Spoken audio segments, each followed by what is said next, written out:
ಇನ್ನು ಬಿಸಿಲಿನ ಬೆಗೆ ಶಮನಕ್ಕೆ ಕಲ್ಲಂಗಡಿ ಹಣ್ಣಿನ ಮೇಲೆ ಕೂಡ ಕೃತಕ ಬಣ್ಣ ಬಳಸಲಾಗ್ತಾ ಇದೆ.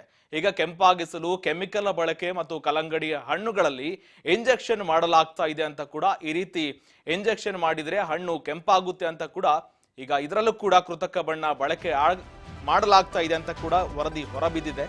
ಲಿಪ್ಸ್ಟಿಕ್, ಟ್ಯಾಟೂ, ಬಳಿಕ ಮೆಹಂದಿ, ಈಗ ತಿನ್ನುವ ಆಹಾರ ಪದಾರ್ಥಗಳಲ್ಲಿ ಕೂಡ ಕೆಮಿಕಲ್ ಬಳಕೆ ಮಾಡಲಾಗ್ತಾ ಇದೆ. ಮೊನ್ನೆಯಷ್ಟೇ ಇಡ್ಲಿಗಳಲ್ಲಿ ಬಳಕೆ ಮಾಡ್ತಕ್ಕಂಥ ಇಡ್ಲಿ ತಯಾರಿಕೆಯಲ್ಲಿ ಬಳಕೆ ಮಾಡುವಂತಹ ಆ ಪ್ಲಾಸ್ಟಿಕ್ ಏನಿದೆ, ಆ ಅಂಶದಿಂದ ಕ್ಯಾನ್ಸರ್ಗೆ ಹತ್ತಿರವಾಗುವ ಲಕ್ಷಣಗಳು ಹೊರಬರ್ತಾ ಇದೆ ಅಂತ ಕೂಡ ವರದಿಯಾಗಿತ್ತು. ಇದಾದ ಬೆನ್ನಲ್ಲೇ ಲಿಪ್ಸ್ಟಿಕ್ ಆಯಿತು, ಟ್ಯಾಟೂ ಆಯಿತು, ಮೆಹಂದಿ ಆಯಿತು, ಈಗ ಕಲ್ಲಂಗಡಿ ತಿನ್ನುವ ಆಹಾರ.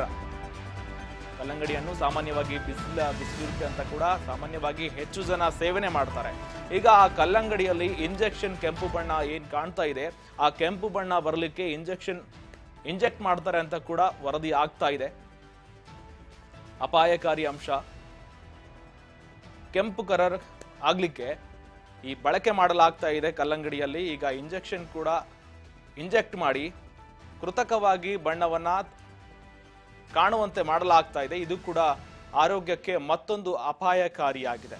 ಇದಕ್ಕೂ ಕೂಡ ಕಡಿವಾಣ ಹಾಕುತ್ತಾ ರಾಜ್ಯ ಸರ್ಕಾರ ಅನ್ನೋದನ್ನ ಕಾದಷ್ಟೇ ನೋಡಬೇಕಾಗುತ್ತೆ.